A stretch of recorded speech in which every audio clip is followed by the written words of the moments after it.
ক্ষমার বিষয়টা তো আমার ব্যক্তিগত জীবনে আসলে দেখা যাবে যে আমি সেটা নিয়ে তো কথা বলি না, বললে হয়তো তখন বলতে পারতাম যে জীবনে ক্ষমা কত সুন্দর, মানে কাউকে ক্ষমা করতে গেলে যে মানুষটা ক্ষমা পাচ্ছে, ক্ষমা করা হচ্ছে, সে যেমন একটা শান্তি পায়, যে ক্ষমা করছে আমার মনে হয় তার ভিতরেও ঠিক ওইভাবে শান্তি কাজ করে। কারণ অনেক ওই যে নিশো ভাইয়ের একটা ডায়লগ আছে যে বুকের মধ্যে একটা চাপা কষ্ট, একটা পাথর জমা, মানে চাপ দিয়ে থাকে।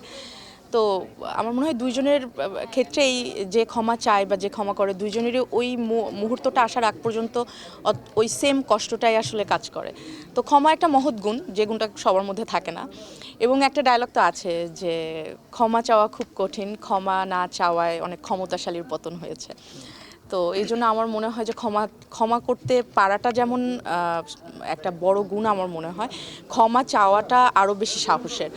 তো এই ছবির এরকম ছোট ছোট অনেক ডায়লগ আছে যেগুলো আপনার মন ছুঁয়ে যাবে, যেগুলো আপনাকে ভাবাবে, আপনাকে হয়তো কাঁদাবেও।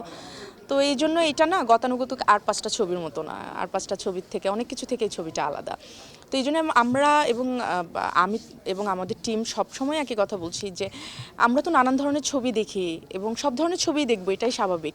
আমার সব মানে অনেক সময় মনে হয় যে আমি একটু অ্যাকশন টাইপের মুভি দেখতে চাই, অনেক সময় মনে হয় যে আমি একটু হরর ফিল্ম এক্সপিরিয়েন্স করতে চাই, আমি একটু ডিফারেন্ট কাইন্ড অফ, মানে থাকে না যে ডিফারেন্ট কাইন্ড লাইক কমেডি টাইপের মুভি দেখতে চাই। তো এক এক সময় না এক এক ধরনের মুভি দেখার কিন্তু ইচ্ছা হয়। তো ওই অপশনগুলো থাকা খুব জরুরি। এবার ঈদে আপনি দেখবেন এক একটা ফিল্ম এক একটা ফিল্মের থেকে আলাদা, ডিফারেন্ট ডিফারেন্ট ডিফারেন্ট জনরার ফিল্ম এসছে। তো সেই জায়গা থেকে আমার মনে হয় যে যারা একটু থাকে না যে একদম ফুল ফ্যামিলি নিয়ে একটা ড্রামা দেখতে চায়, একটা সেলফ রিয়ালাইজেশন, ক্ষমা, ভালোবাসা, ঘৃণা, বন্ধুত্ব, মানে অনেক কিছু দেখতে চাই একটা ফিল্মের মধ্যে, তাদের অবশ্যই দাগি একবার দেখা উচিত হলে এসে। ভালোবাসা তো ভালোবাসা, ভালোবাসার তো কোনো রং হয় না।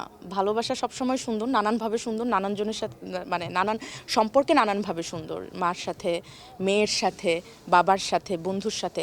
এবং আমার মনে হয় নানান ধরনের ভালোবাসার যে গাঁথুনি, এটা এই ছবিতে একদম স্পষ্টভাবে দেওয়া আছে এবং প্রত্যেকটা সম্পর্ক দেখেই আপনার অনেক সময় বুকের মধ্যে একদম ছান করে উঠবে। যেমন আমার কাছে যদি বলেন ছবির মধ্যে সব থেকে পছন্দের ক্যারেক্টার কোনগুলো, তার মধ্যে আমার কাছে কিন্তু নিশান্ত এই ছবির প্রাণ।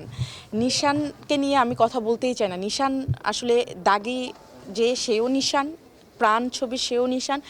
এই ছবিটাই আসলে নিশান কেন্দ্রিক এবং নিশানের এখানে আর কোনো বিকল্প নেই। নিশান চরিত্রে নিশো ভাইকে ছাড়া আর কাউকে ভাবাই যায় না। দর্শক হিসেবেও আমি চিন্তা করতে পারি না এবং এই ছবির একজন আর্টিস্ট হিসেবেও চিন্তা করতে পারি না।